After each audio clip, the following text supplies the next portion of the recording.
शाम के समय अपने गांव जा रहा था, लेकिन गांव जाने से पहले ही रात होने वाली थी और रास्ते में रामपुर गांव का एक जंगल था। अरे ये कौन सी जगह है? शायद मैं रास्ता भटक गया हूँ। अब तो रात भी हो रही है और मेरे पास इतना सारा सामान भी है। ऐसा करता हूँ, आज रात इन्हीं जंगलों में कोई अच्छी ठहरने लायक जगह तलाश लेता हूँ और सुबह होते ही फिर से अपने गांव की ओर चल दूंगा। इतना कहकर व्यापारी जंगल में एक जगह देखकर बड़े से पेड़ के नीचे अपनी लाल रंग की सामान वाली पोटली रखकर सो जाता है। तभी उसे किसी लड़की की पायल की आवाज सुनाई देती है। अरे ये कैसी आवाज थी? इस घने जंगल में भला एक स्त्री कैसे हो सकती है? शायद थकान की वजह से मुझे वहम हो रहा है। व्यापारी इतना कहकर फिर से सो जाता है। तभी लड़की के कदमों और उसकी पायल की झनकार और तेज हो जाती है और वो व्यापारी के बहुत करीब पहुंच जाती है। जब व्यापारी अपनी आंखें खोलता है तो देखता है उसके सामने एक सुंदर कन्या खुद को एक नर्म वस्त्र से छुपाए हुए उसके सामने खड़ी थी, जो बहुत डरी हुई थी। तुम कौन हो? मुझे बचा लीजिए, मुझे बचा लीजिए। पहले आप शांत हो जाइए और बताइए कि आप कौन हैं और आपको किससे खतरा है? मेरे पीछे कुछ डाकू पड़े हैं, मुझे बचा लीजिए, वरना वो मेरे साथ पता नहीं क्या क्या करेंगे। क्या डाकू? अरे तू क्या कर रहा है? एक कन्या के सामने मर्द होकर डर रहा है? डाकू ही तो है। उस लड़की को तेरी मदद की जरूरत है, उसकी मदद कर। क्या हुआ, आप चुप क्यों हो गए? क्या आप मुझे नहीं बचाएंगे? नहीं, ऐसा नहीं है। तुम चिंता मत करो, मैं तुम्हारी रक्षा करूंगा। मेरे पीछे छुप जाओ। वो लड़की डरी हुई व्यापारी के पीछे छुप जाती है। तभी वहाँ कुछ डाकू घोड़े पर सवार हाथ में कुछ हथियार लिए वहाँ पहुँच जाते हैं और उन दोनों को देखकर कहते हैं, अरे वाह, लगता है आज का दिन हमारे लिए बहुत अच्छा है। आज तो हमें दो लोग मिल गए लूटने के लिए। देखो, तुम्हें जो लेना है ले लो, लेकिन हम दोनों को छोड़ दो। तुम्हारे पास जो कुछ भी है हमें दे दो। वैसे तो इसमें मेरी जीवन भर की जमा पूंजी है, लेकिन किसी की मदद के लिए मैं ये भी दे सकता हूँ। ये लो और हमें छोड़ दो। देखने में तो लगता है इसमें बहुत सारा माल है। चलो अब उस लड़की को भी हमारे हवाले कर दो। नहीं, उस बेचारी ने तुम्हारा क्या बिगाड़ा है? हमारे पास जो था वो मैंने तुम्हें दे दिया है। अब उसे जाने दो। व्यापारी की बात सुनकर डाकू और उसके साथ एक रहस्यमयी हंसी हंसने लगते हैं। व्यापारी को कुछ समझ नहीं आता। तभी उसके पीछे खड़ी वो लड़की जोर जोर से हंसने लगती है और जिस वस्त्र में उसने खुद को लपेट रखा था उस चुन्नी को उतार देती है और उसके कपड़ों में छुपा खंजर वो व्यापारी के सीने में उतार देती है।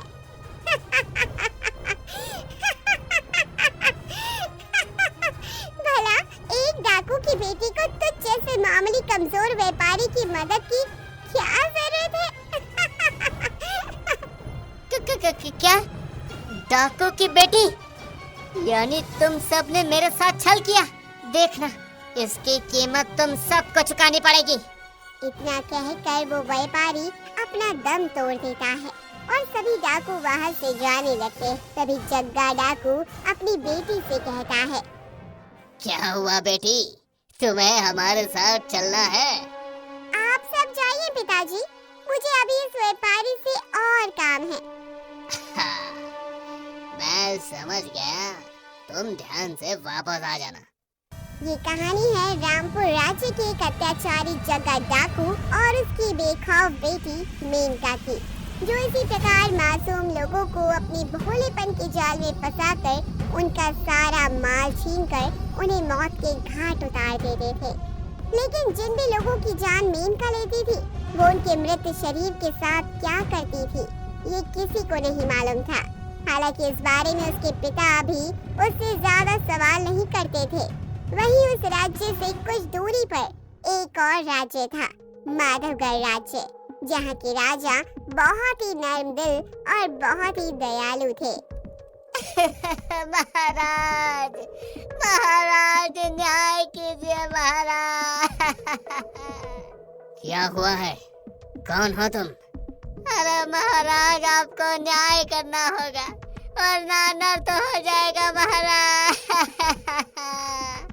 देखो, तुम जो भी हो, पहले अपने परिचय दो और बताओ तुम्हारे साथ क्या हुआ है। महाराज, मैं एक गरीब किसान हूँ जो खेती में काम करके अपनी कुछ पालतू बकरियां का पालन करके अपने परिवार का गुजारा चलाता हूँ। लेकिन आज जब मैं खेतों से वापस आ रहा था, तब मैंने देखा कुछ सैनिक मेरी बकरियों को लेकर जा रहे थे। जब मैंने उन्हें ले जाने से मना किया, तो उन्होंने बताया कि ये आदेश राजकुमार शांतनु का है। वो शेर का शिकार करने के लिए बकरियों को चारा बनाना चाहते हैं, इसलिए वो मेरी सब बकरी अपने साथ ले गए महाराज। न्याय कीजिए महाराज। बुलाओ उन सभी सैनिकों को। महाराज, बात बस यहाँ तक की नहीं है। आपको मालूम है, जब मैं राजकुमार शांतनु के पास अपनी बकरियों को वापस लेने के लिए गया, तो राजकुमार शांतनु ने गुस्से में मुझ पर अत्याचार किया और मेरे खेत भी जला दिए।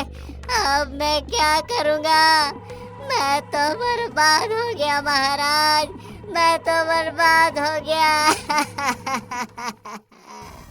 हे भगवान, ऐसा लगता है भगवान ने हमें पुत्र नहीं, पिछले जन्म का कोई श्राप दिया है।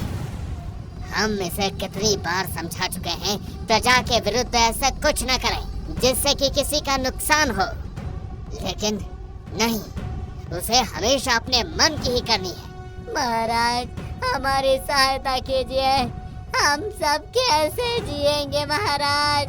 तुम चिंता मत करो मंत्री जी, अब हमारे शाही खजाने से इस गरीब किसान को कुछ धन दे दीजिए, जिससे ये अपनी खेती को दोबारा उपजाऊ बना सके और दोबारा कुछ बकरियां खरीद सके। धन्यवाद महाराज।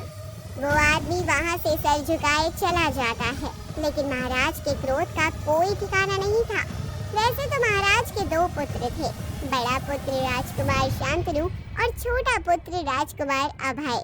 दोनों में ही जमीन आसमान का फर्क था। जहाँ शांतनु एक गुस्सैल मिजाज का था, वहीं अभय बहुत सुलझा हुआ था।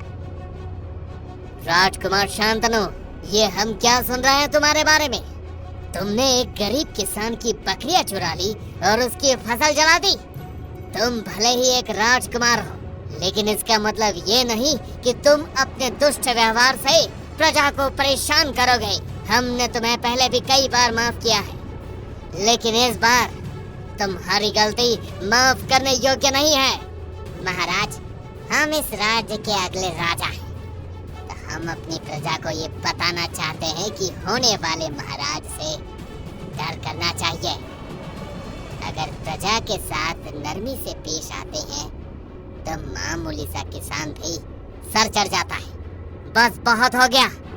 हम इस राज्य के महाराज तुम्हें ये आदेश देते हैं कि तुम्हें पूरे 1 वर्ष के लिए इस राज्य से बाहर किया जाता है, और इस 1 वर्ष के भीतर तुम्हें हमारी एक महत्वपूर्ण शर्त पूरी करनी होगी। तुम्हें चंबल के जंगलों के भीतर स्थित गुफा में छुपे हुए 4 रहस्यमय रत्न खोज कर लाने होंगे। यदि 1 वर्ष के भीतर तुम हमारी शर्त पूरी कर लेते हो, तो तुम्हें इस राज्य का महाराज बना दिया जाएगा। अगर ये शर्त पूरी नहीं कर पाए, तो तुम तो तुम इस राज्य के एक मामूली से सिपाही बनकर अपना पूरा जीवन व्यतीत करोगे।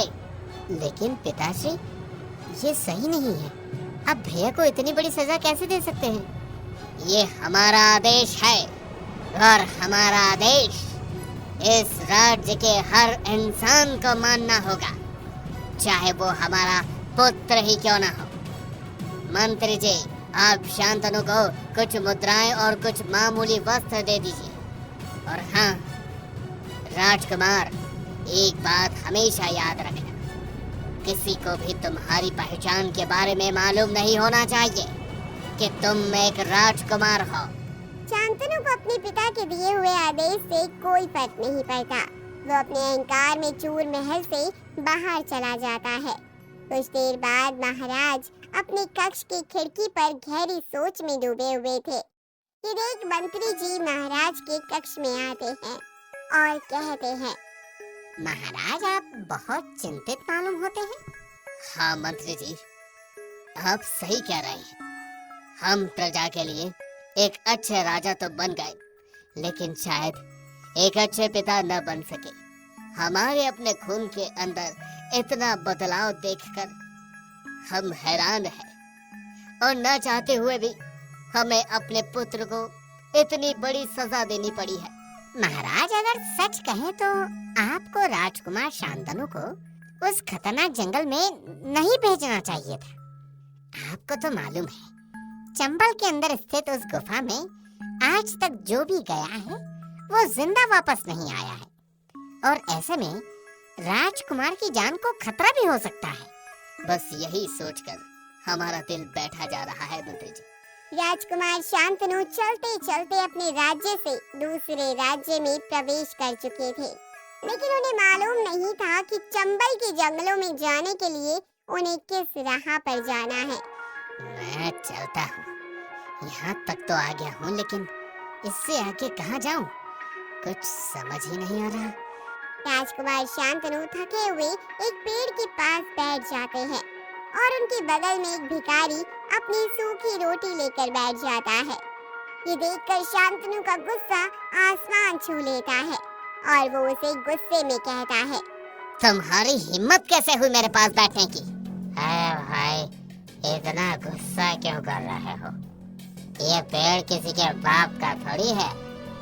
पेड़ है सबके लिए बराबर है। मैं अपना खाना खाकर यहाँ से चला जाऊंगा। तेरी ये हिम्मत हमसे जुबान लड़ा रहा है? रुक रुक, तुझे अभी बताता हूँ।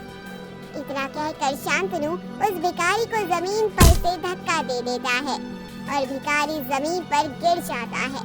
उसे थोड़ी चोट लग जाती है। हमसे उलझने की सोचना भी मत, वरना हम तुम्हारे प्राण ले लेंगे। तभी वहाँ एक साधु आता है और इस भिखारी को उठाकर वहाँ से भेज देता है और राजकुमार शांतनु से कहता है, ये तुमने सही नहीं किया राजकुमार शांतनु। तुम कौन हो और हमें कैसे जानते हो? मेरी पहचान मत पूछो, अपनी पहचान छिपाओ। जो तुम्हारे साथ हुआ है और होने वाला है वो सब भगवान ने तय किया है, इसलिए अच्छा होगा कि तुम अपना अहंकार त्याग कर उन 4 रत्नों की खोज करो।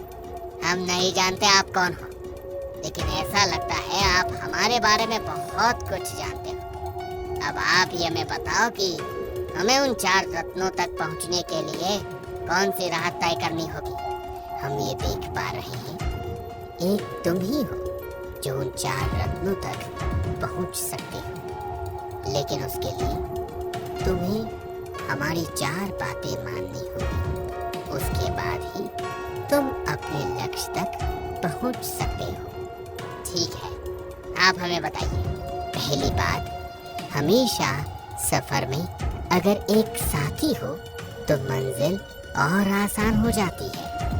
दूसरी बात, किसी अनजान व्यक्ति के घर का खाना नहीं खाना चाहिए। तीसरी बात, किसी अनजान व्यक्ति के घर बिस्तर पर नहीं सोना चाहिए। चौथी बात, आंख बंद करके किसी पर भी भरोसा नहीं करना चाहिए। जो अपने होने का दिखावा करते हैं आखिर में वही खंजर घोंपते हैं। अगर तुमने मेरी बताई इन 4 बातों पर अमल कर लिया तो तुम आसानी से अपनी मंजिल तक पहुंच जाओगे और उस गुफा तक जाने के लिए तुम्हें उत्तर दिशा की ओर जाना है। ठीक है साधु महाराज, मैं आपकी इन सभी बातों का ध्यान रखूंगा। एक और चीज, ये कड़ा अपने हाथ में पहन लो। ये तुम्हारा अंधेरे में सहारा बनेगा और ये तीर तुम्हें लक्ष्य तक पहुंचने में मदद करेगा। रत्न हासिल करने के लिए आंख बंद करके अपने लक्ष्य पर निशाना लगाना होगा, वरना जान चली जाएगी। शांतनु साधु से आज्ञा लेकर वहाँ से उत्तर दिशा में चला जाता है। रास्ते में उसे घना जंगल नजर आता है और जंगल के पास ही उसे एक सुंदर हरे रंग का तोता जमीन पर पड़ा नजर आता है। शांतनु उसकी सुंदरता और उसे बेहोश देखकर कहता है, ऐसा सुंदर तोता हमने पहली बार देखा है, लेकिन ऐसा लगता है ये घायल है। हमें इसकी मदद करनी चाहिए। राजकुमार शांतनु भले ही बहुत घमंडी और क्रूर थे, लेकिन उन्हें पक्षियों से बहुत प्रेम था और उन्हें तरह तरह के पेड़ पौधों की भी जानकारी थी। इसलिए वो जंगल से औषधि बनाने के कुछ पौधे तलाश कर घायल तोते का इलाज करते हैं। कुछ ही देर में तोता ठीक हो जाता है और कहता है, आपका बहुत बहुत धन्यवाद। आप एक बहुत अच्छे इंसान मालूम होते हैं। आज आपने मेरी जान बचा ली। अरे वाह, लगता है तुम एक बोलने वाले तोते हो। जी, मैं इंसानों की तरह बात कर सकता हूँ।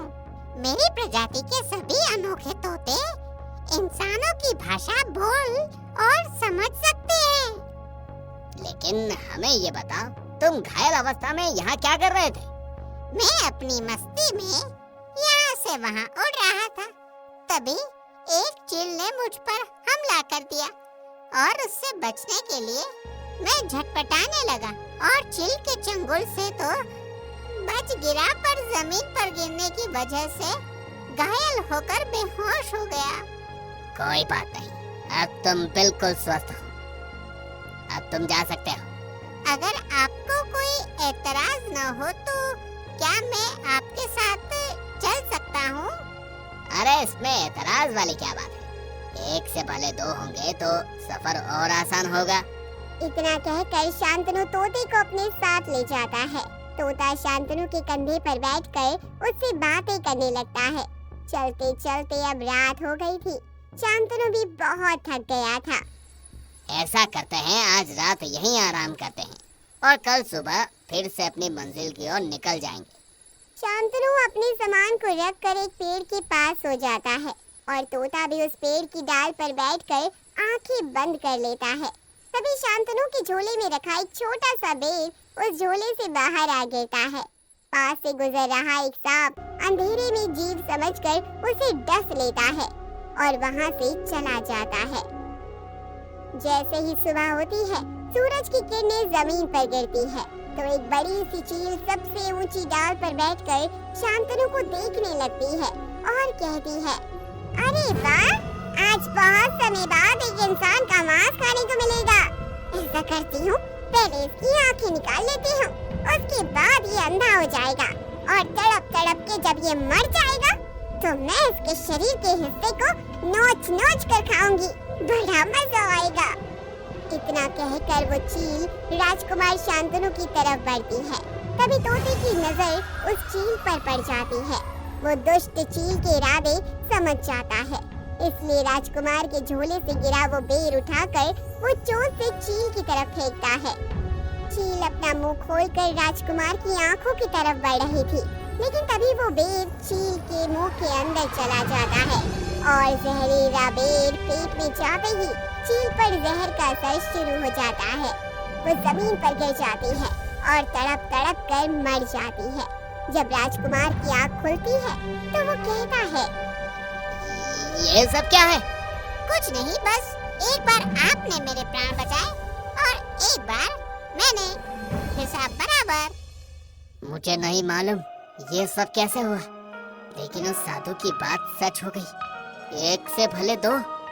देखो दोस्त, अब मैंने तुम्हारा एहसान उतार दिया है, इसलिए मैं तुम्हारे साथ यहीं तक आ सकता था। अब आगे का सफर तुम्हें अकेले तय करना होगा। तुम्हारी मंजिल तुम्हारा इंतजार कर रही है। ठीक है दोस्त, तुमने मेरी यहाँ तक बहुत मदद की है और इसके लिए मैं हमेशा तुम्हारा शुक्रगुजार रहूंगा। अब मैं चलता हूँ, आप अपना ध्यान रखना। इतना कहकर वो तोता वहाँ से चला जाता है और उसके जाने के बाद शांतनु आगे का सफर अकेला तय करता है। चलते चलते वो रामपुर के जंगलों तक पहुँच जाता है।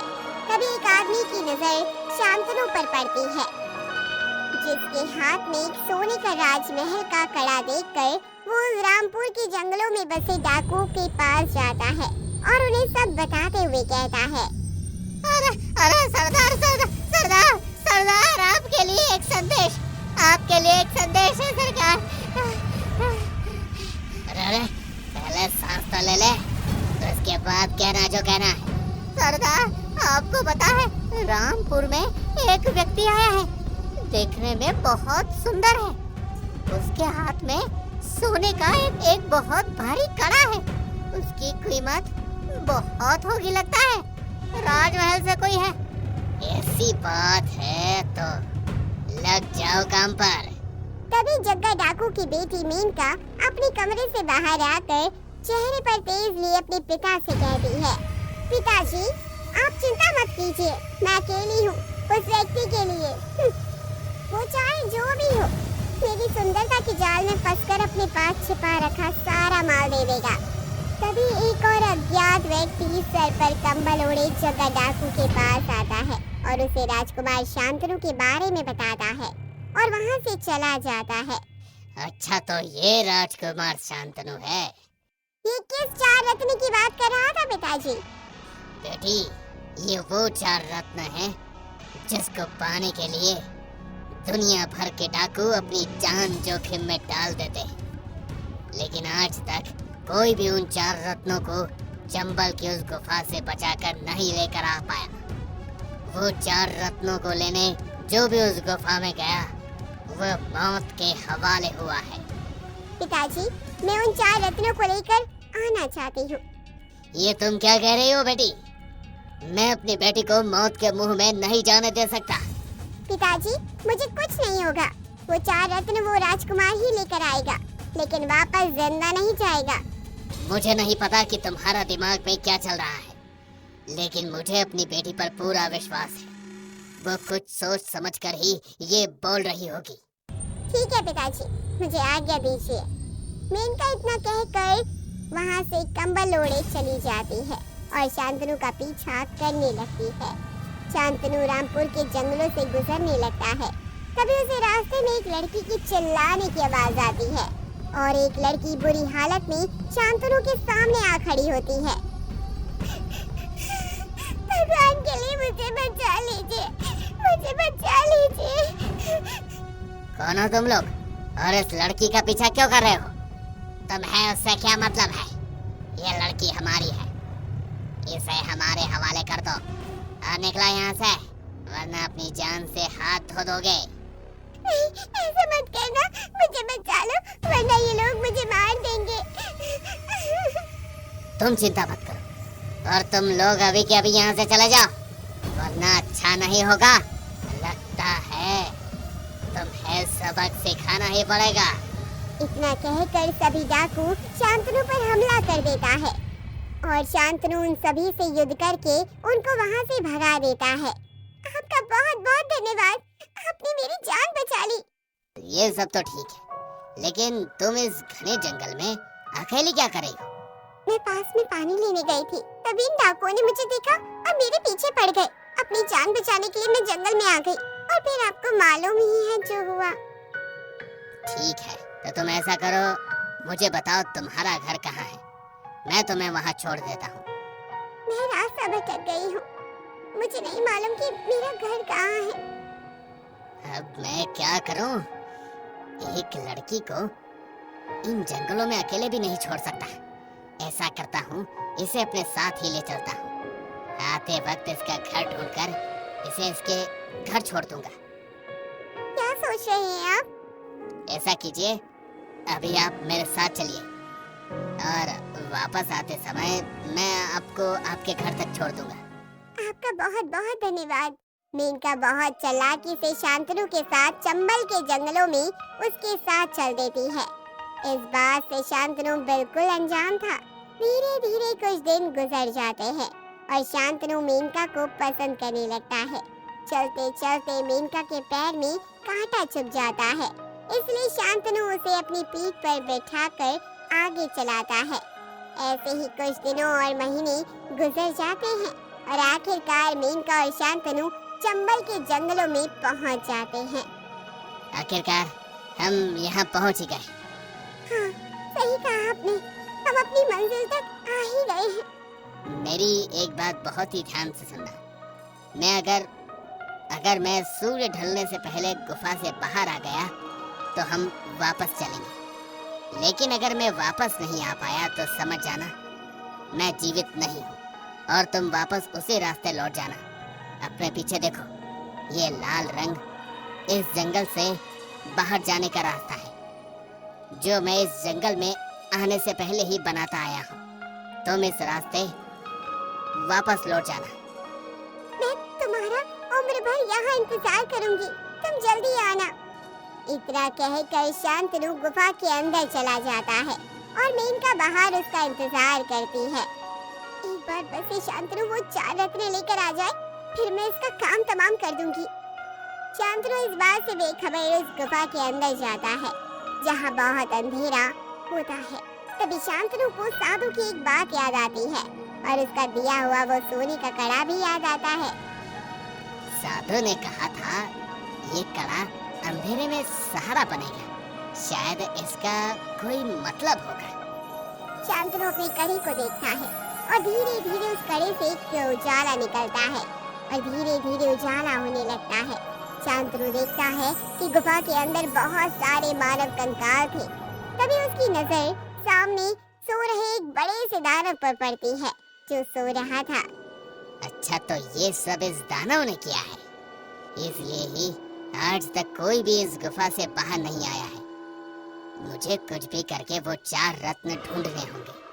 इतना कहकर शांतनु धीमे कदम बढ़ाते हुए उस गुफा में यहाँ वहाँ देखने लगता है। तभी उसकी नजर दानव के सीने में चमक रही एक रोशनी पर पड़ती है, जिसे देख वो कहता है, ये क्या है? लगता है इस दानव ने उन 4 रत्नों को अपने दिल के अंदर छुपा रखा है। मुझे कैसे भी करके उन्हें निकालना होगा। तभी शांतनु को साधु की बात याद आती है। साधु महाराज ने मुझे ये तीर दिया था और कहा था रत्न हासिल करने के लिए आंख बांधकर अपने लक्ष्य पर निशाना लगाना होगा, वरना जान चली जाएगी। लेकिन आंख बंद करके निशाना लगाऊंगा तो निशाना कैसे लगेगा? लेकिन मेरे पास कोई रास्ता भी नहीं है। अंधेरा होने से पहले मुझे ये करना होगा। तभी दानव की नींद टूट जाती है और वो शांतनु को देखकर बहुत गुस्से में उसकी ओर बढ़ता है। लेकिन तभी शांतनु निडर होकर उस दानव के सीने पर आंखें बंद करके निशाना लगाता है और तीर सीधा दानव के दिल में लगता है और जिससे कि दानव के अंदर से रंग बिरंगी किरणें उत्पन्न होने लगती है और देखते ही देखते वो दानव एक सुंदर युवक में बदल जाता है। तो तुम कौन हो? मैं एक राजकुमार हूँ जो एक समय में और निर्दर्द था। एक दिन मैंने इन 4 रत्नों को पाने के लालच में इसकी रक्षा कर रहे साधु की हत्या कर दी और उसे मरने से पहले मुझे एक दानव बनने का श्राप दे दिया और इन 4 रत्नों की रक्षा करने के लिए उसने इन रत्नों को मेरे सीने में छुपा दिया। जब मैंने साधु से गलती की माफी मांगी तो उन्होंने बताया कि जब कोई इंसान मेरे सीने में इन रत्नों के बीचों बीच आंखें बंद करके निशाना लगाएगा तब मैं इस श्राप से मुक्त हो जाऊंगा। मुझे खुशी है कि मैं तुम्हारी मदद कर सका। अब मेरा यहाँ से जाने का वक्त आ गया है और मेरे बाद अब तुम इन 4 रत्नों की हकदार हो। तुम इन्हें अपने सीने पर हाथ रखकर अपने दिल में छुपा लो। अब ये तुम्हारी मृत्यु के बाद ही तुमसे दूर होंगे। तुम्हारा बहुत बहुत धन्यवाद। शांतनु शाम होने से पहले गुफा से बाहर आ जाता है। ये देखकर मेनका खुश हो जाती है। लगता है इसे वो 4 रत्न मिल गए। मेनका, तुम अभी तक यहाँ मेरा इंतजार कर रही थी? हाँ, तुमने कहा था ना, मैं खुश हूँ कि तुम सही सलामत बाहर आ गए। दिखाओ वो 4 रत्न कहाँ है? शांतनु को एक बार फिर से साधु की बात याद आती है, जिसमें उसने कहा था कि अपने ही कई बार खंजर घोंपते हैं। हाँ, वो मुझे मिल गए हैं, लेकिन मैं अभी नहीं बता सकता वो कहाँ है। पहले मैं तुम्हारे माता पिता से मिलना चाहता हूँ और तुमसे विवाह करके अपने महल की रानी बनाना चाहता हूँ। ये सुन मेनका को गुस्सा आ जाता है और वो खुद से कहती है, कोई बात नहीं, इतने दिन का इंतजार किया है तो कुछ और देर सही। मैं इसे अपने कबीले में ले जाकर ही इससे वो 4 रत्न निकलवाऊंगी। चलो तुम्हारे घर चलते हैं। मेनका शांतनु को अपने घर ले जाती है, जहाँ सभी ऐसे थे जैसे वो कोई डाकू नहीं बल्कि गरीब गांव वाले हैं। मेनका ने पहले ही अपने एक साथी के द्वारा खबर पहुंचा दी थी, जहाँ सभी शांतनु के साथ बहुत अच्छे से पेश आते हैं। जग्गू शांतनु से कहता है, हमें खुशी है कि हमारी बेटी को इतना अच्छा वर मिल रहा है। हम 2 दिन बाद आप दोनों का विवाह करवा देंगे। आपका बहुत बहुत धन्यवाद। बेटी मेनका, राजकुमार को उनके कमरे में ले जाओ। जी पिताजी। मेनका किसी भी तरह राजकुमार शांतनु के पास छुपे वो 4 रत्न लेना चाहती थी, चाहे उसके लिए उसे उसकी जान भी लेनी पड़े। वो राजकुमार को कमरे में ले जाती है और हंसकर बिना कुछ कहे वहाँ से वापस आ जाती है। शांतनु उस बेड पर लेटने ही वाला था कि तभी वहाँ उसे साधु की बात याद आ जाती है। साधु ने कहा था कि किसी अनजान के घर के बिस्तर पर सोना नहीं चाहिए। इतना कहकर शांतनु उस बिस्तर को सही से देखने लगता है, जिसके नीचे नुकीले कांटे लगे हुए थे। ये देख वो हैरान हो जाता है और समझ जाता है कि ये कोई षड्यंत्र है उसकी जान लेने के लिए। लेकिन वो किसी से कुछ नहीं कहता और पूरी रात जागकर गुजारता है। अगली सुबह मेनका शांतनु को जिंदा देखकर गुस्से में बौखला जाती है, लेकिन तभी उसके लिए ठंडा शरबत लेकर आती है। अरे, आप उठ गए? नींद कैसी आई? बहुत अच्छी नींद आई। ये बिस्तर बहुत ही आरामदायक था। ये लीजिए ठंडा शरबत, पी लीजिए, पूरा दिन तरोताजा हो जाएगा। हाँ क्यों नहीं, लेकिन पहले तुम इसे पियो, क्योंकि तुम मेरी होने वाली अर्धांगिनी हो और मैं अपना सुख दुख और भोजन तुम्हारे साथ बांटना चाहता हूँ। मैं ये कैसे पी सकती हूँ? क्योंकि हम कह रहे हैं। मेनका बहाना करके शरबत का गिलास छोड़ देती है। माफ करना, गलती से शरबत गिर गया, मैं दूसरा शरबत लाती हूँ। नहीं, उसकी जरूरत नहीं है। मेनका के जाने के बाद शांतनु देखता है कि एक बिल्ली उसके कमरे में आती है और उस जमीन पर गिरे शरबत को पीते हुए मर जाती है। ये देख वो समझ जाता है कि कोई न कोई राज है जो ये लोग उसकी जान लेना चाहते हैं। उसका शक मेनका पर जाता है। शायद ये सब मेनका वो 4 रत्न पाने के लिए कर रही है, लेकिन वो ऐसा कैसे कर सकती है? उसने चंद दिन मेरे साथ गुजारे हैं, तब उसे देखकर नहीं लगता कि ये सब करेगी। जरूर कोई बात है, मुझे पता लगाना पड़ेगा। शांतनु ना तो अब उनका दिया हुआ कुछ खाता है और ना ही उनके कमरे में सोता है। ये 2 दिन निकालने उसके लिए बहुत मुश्किल हो जाते हैं। वो देखता है कि आधी रात कुछ लोग काले कपड़े पहने अपने साथ एक मरे हुए आदमी को लेकर आते हैं। फिर मेनका उस आदमी को एक घोड़े पर बांधकर अपने साथ ले जाती है। शांतनु भी सबसे बचकर उसके पीछे चल देता है। वो दोनों एक अंधेरी जंगल में पहुंच जाते हैं, जहाँ एक बहुत ही अजीब पेड़ था। उसके अंदर एक बहुत बड़ी गुफा थी। मेनका इतनी रात यहाँ क्या करने आई है? शांतनु उसके पीछे जाता है और जहाँ वो देखता है कि एक बड़ी शैतान की मूर्ति के सामने, जिसके आगे एक बहुत बड़ा बर्तन रखा हुआ था जिसमें तेल खौल रहा था, और मेनका काले कपड़े पहनी उस शैतान की पूजा करके उस मृत आदमी का शरीर उस पतीले में डाल देती है और कहती है, वाह मेरी बहन वाह, तूने तो कमाल ही कर दिया। बस एक आदमी की मौत और मैं काले जादू की मल्लिका बन जाऊंगी। दीदी, मैं अब और नहीं कर सकती ये सब। ये मेनका किससे बात कर रही है? क्या यहाँ कोई और भी है?